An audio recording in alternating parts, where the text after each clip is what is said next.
For 2 days, the Premier has made heated comments about international travelers arriving to Canada, comparing the way the border is managed by the federal government to a leaky roof. With a new strain of COVID coming out of the UK, we take a closer look at the accusations and what more can be done at Canada's airports.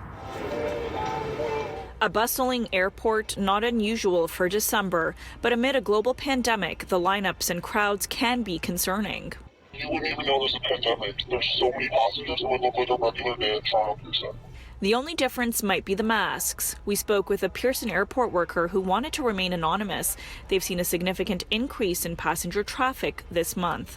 We're seeing full stanchions at the airport. We're seeing passenger wait times, and we're seeing an influx at our counters and at security as well.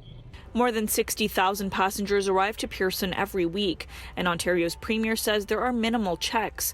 Doug Ford blaming the federal government this week for not doing enough to secure the borders and protect Canadians from a new strain of COVID.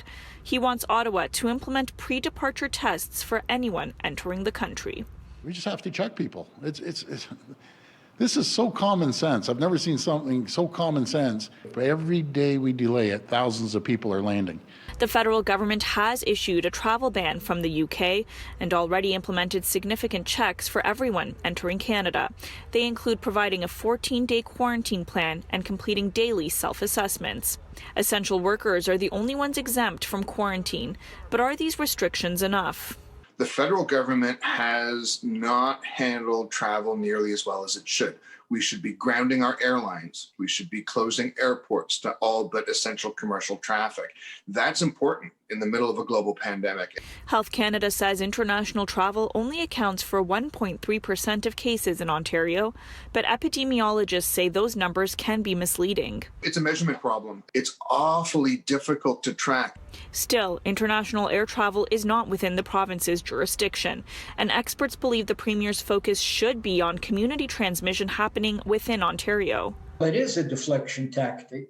Political analysts believe the Premier is trying to distract the public from criticism he is facing in his latest lockdown announcement. As the pandemic has gone on, people's confidence in the government starts to get shaken. The Premier says he will be implementing testing at Ontario's airports with or without Ottawa's help.